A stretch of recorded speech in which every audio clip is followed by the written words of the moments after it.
yoki tekinmi? Ibodat Islomiy kitobini bilasizlar. Offlaynni Qozonga haqiqatni aytib tashlayman. Hasan Yahyoxon domla, Anvar Ahmad domla.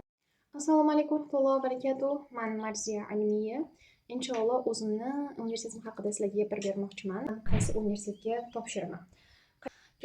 O'qimoqchi bo'lgan universitetim hozirgi Rossiya Federatsiyasining Tataristondagi Qozon shahrida joylashgan Kazan Islomskiy universitet.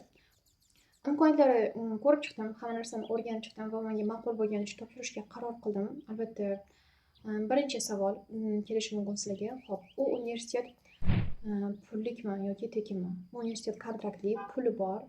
Yangi ekranda chiqarib qo'yaman qancha pul to'lash kerak ekanligini. Imtihonlar qachon tugaydi desa, qabul 20-avgustda tugaydi. Va imtihon bo'ladimi? Ha, bo'ladi imtihon. O'zim kecha topshirdim.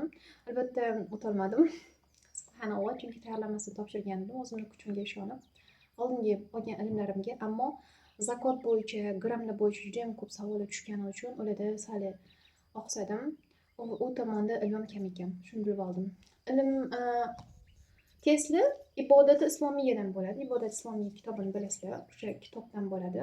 Shundan tayyorlangan holatda topshiraman. Bugun inshaalloh boshladim. Bugundan yana tayyorlanib qayta topshiraman. Necha marta topshirish mumkinligini bilmayman to'g'risi, lekin bir marta topshirganimda yana bir marta topshirish imkoniyatingiz bor deb chiqqani uchun bu safar yaxshilab tayyorlaning, keyin qayta topshiraman deb niyat qildim inshaalloh. Keyingisi darslar offlaynmi, Qozonga borib o'qish kerakmi yoki shu yerdami? Onlayn bo'ladi. Inshaalloh onlayn bemalol o'qisangiz bo'lar ekan. Yana ham agarda siz shubha bo'ladigan bo'lsa, men sizni o'rningizga tajriba qilib beraman. Bu yil o'qiyman va keyingi yildan o'zi ko'rasiz, men aynan haqiqatni aytib tashlayman. Sizlarga ko'rsataman, rostdan ham shu narsaga to'g'ri keladimi yoki yo'qmi? Nega bu universitetga topshirishni xohladim? Chunki u yerda meni juda ham hurmat qilgan ustozlarimiz bor. Masalan, Hasan Yahyoxon domla, Anvar Ahmad domla. Ularga hurmatim bo'lganligi tufayli ham bu universitetga topshirishga, ulardan ilm olishni istaganim uchun universitetga topshirishga qaror qildim.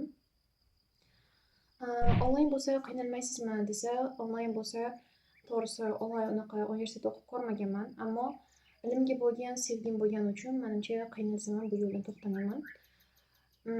Yana ham harakat qilaman, chunki kimdir qilish kerak-ku, to'g'rimi? Agar hamma dunyoviy ilm bilan ketaversa yokida hamma o'ziga manfaatli pul uchun yoki orzusi uchun ishlayversa, bu yerda boshqa insonlarga kerakli bo'lgan asl bilimlarni kim beradi, to'g'rimi? Kim oladi yoki ularni kim o'rganadi? Shuning uchun ham hammani mas'uliyatini o'zimga olgan holatda harakat qilmoqchiman.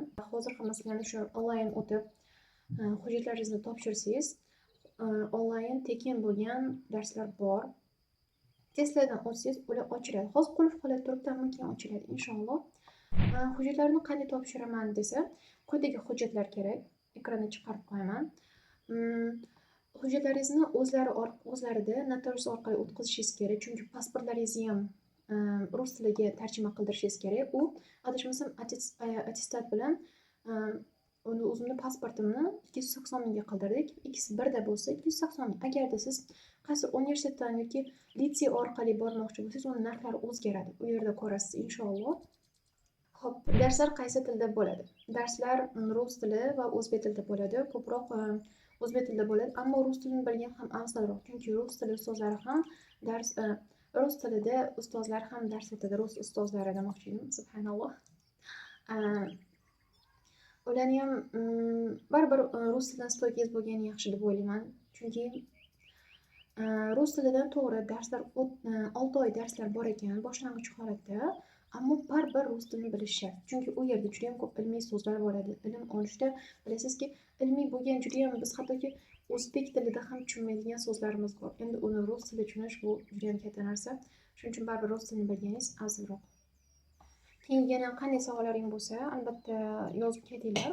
To'g'ri, menda mikrofonim yo'q, hali yoki yaxshi telefonim yo'q, kamerasi yokida yaxshi stoykam bo'lmagan tufayli liqillaydi. Yokida sal yorug', qorong'i bo'lyapti. Videolashtirasiz bo'lsa, buning uchun uzr so'rayman, chunki moliyaviy tomondan mablag' bunga hozircha yetarli emas. Bunchalik ham boy insonlar emasmiz. Oddiy insonlarimiz. Rasululloh sollallohu alayhi vasallam yashagan bo'lsalar, shunday yashashga harakat qilishga urinayotgan insonlarimiz. Albatta obuna bo'lib qo'ying. Kerakli ma'lumotlar keyinchalik berib boriladi. Inshaalloh. Hammaga rahmat. Assalomu alaykum va rahmatullohi va barakatuh.